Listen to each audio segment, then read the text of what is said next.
Now net income approach और net operating approach जो दोनों हमने करी वो एक्सट्रीम अप्रोच थी। Why extreme approach? बिकॉज दोनों बिल्कुल ऑपोजिट बातें कह रही हैं।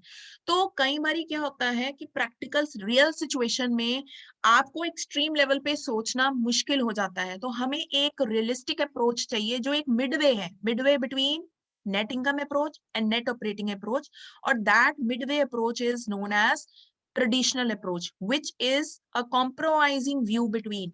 वो बीच की बात कर रहा है, ना ही वो एक्सट्रीम लेवल, क्योंकि नॉर्थ में है नेट इनकम अप्रोच और साउथ की बात कर रहा है नेट ऑपरेटिंग अप्रोच। तो एक कॉम्प्रोमाइजिंग अप्रोच दी थी जिसका नाम था ट्रेडिशनल अप्रोच। इसमें assumptions क्या ली गई? ये assumptions कॉमन जो सब में है, कॉस्ट ऑफ डेप्ट is always less than cost of equity.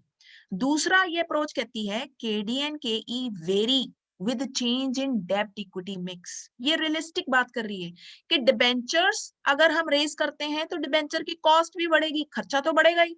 Equity race करते हैं तो इक्विटी का खर्चा भी बढ़ेगा। तो हम ये कह ही नहीं सकते कि एक चीज कांस्टेंट रहेगी और दूसरी बढ़ेगी और दूसरी नहीं बढ़ेगी तो एक कांस्टेंट रहेगी। दोनों चेंज होती है अगर हम डेब्ट इक्विटी मिक्स चेंज करते हैं।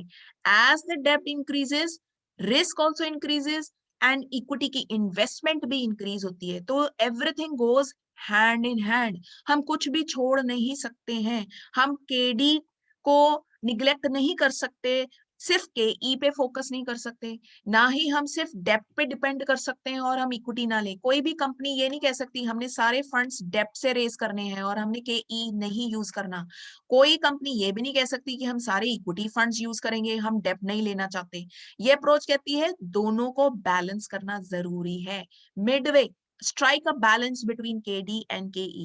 And third, increase in cost of equity is more steeper and higher than increase in cost of debt. डेप्ट रेज करने का खर्चा इंक्रीज तो होता है लेकिन स्टीप इंक्रीज होता है कॉस्ट ऑफ इक्विटी, क्योंकि इक्विटी होल्डर्स की एक्सपेक्टेशन एकदम बहुत ज्यादा बढ़ जाती है क्योंकि उन्होंने पैसे इन्वेस्ट कर रखे हैं। तो उसकी जो कर्व होता है वो स्टीपर है as compare to the curve of cost of डेप्ट। ये डायग्राम देखते हैं, 3 स्टेजेस में ये ट्रेडिशनल अप्रोच है। वेरी इंपॉर्टेंट, बहुत अच्छा एक्सप्लेन करा है ट्रेडिशनल अप्रोच ने। ये अप्रोच कहती है कि एक फर्म 3 स्टेजेस से पास करती है।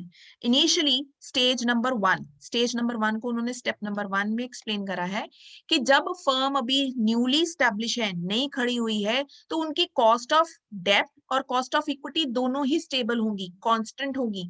क्योंकि शुरू में इक्विटी होल्डर्स भी इतना ज्यादा एक्सपेक्ट नहीं करते हैं, उनको पता है कि फर्म अभी कंपनी नई नई खड़ी हुई है और डिबेंचर्स और डेप्ट भी इतना ज्यादा कंपनी नहीं लेती है, क्योंकि अभी उनको डर है पता नहीं कंपनी स्टैब्लिश होती है कि नहीं, हम अपने खर्चे निकाल पाएंगे, हमें प्रॉफिट्स होगा कि नहीं। तो इस स्टेज में ओवरऑल कॉस्ट जो है वो डिक्रीज हो जाती है क्योंकि दोनों की दोनों के ई एंड के डी कॉन्स्टेंट चल रही है।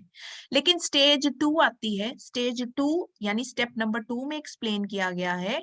स्टेज 2 में क्या होता है, अब कंपनी को स्टैब्लिश हुए कुछ टाइम हो गया है, डेप्ट उन्होंने और नहीं रेज करे तो वो कांस्टेंट ही चल रही है, लेकिन के ई की एक्सपेक्टेशन, इक्विटी होल्डर्स की एक्सपेक्टेशन अब बढ़ने लगती है क्योंकि कंपनी अब एस्टैब्लिश होने लगी है, वो रिटर्न ज्यादा एक्सपेक्ट करने लगे हैं।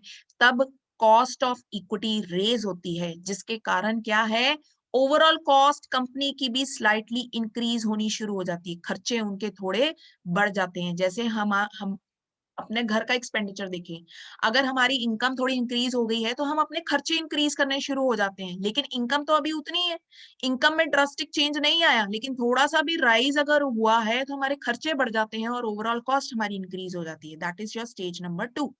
स्टेज नंबर 3 में जब हमारी कंपनी बहुत अच्छी स्टैब्लिश हो गई है तो वहां पे एकदम एक्सपेक्टेशंस बढ़ जाती है, घर के सारे फैमिली मेंबर्स भी, इनकम बढ़ गई है, देखो इनकम कैसे बढ़ी, डिबेंचर्स और रेज करे, लोन और लिया, फ्लो ऑफ मनी अगर बढ़ी तो सबकी एक्सपेक्टेशन बढ़ गई। दिवाली आई है जी, दिवाली पे सबने घर का लेना है कुछ नया, मम्मा नया कुछ लेगी, बच्चे नया कुछ लेते हैं, कुछ एक पर्टिकुलर सिचुएशन में एक्सपेक्टेशन बहुत ज्यादा बढ़ गई इक्विटी शेयर होल्डर्स की, ये स्टीप राइज हो गई। हालांकि फ्लो ऑफ द मनी भी इंक्रीज हुई, लेकिन उसके कारण क्या होगा, ओवरऑल कॉस्ट में भी स्टीप राइज होगा और कहीं ना कहीं ये ज्यादा डिपेंड करता है कॉस्ट ऑफ इक्विटी पे as compared to the cost of debt, because we say cost of debt is cheaper and less expensive as compared to the cost of equity. ये 3 स्टेजेस में बांटा गया है ट्रेडिशनल अप्रोच। तो traditional approach कहता है, depend करता है कि कंपनी कौन सी स्टेज में वर्क कर रही है। अभी स्टेज नंबर 1 में है तो उसकी के ई एंड के डी भी कांस्टेंट होगी। स्टेज नंबर 2 में कंपनी है तो उसकी के ई स्लाइटली हायर देन होगी as compare to K D. लेकिन अगर वो स्टेज नंबर 3 में है तो वहां पे के ई काफी हाई होगी as compare to K D. हालांकि के डी भी बड़ी है but K E will be more than the K D.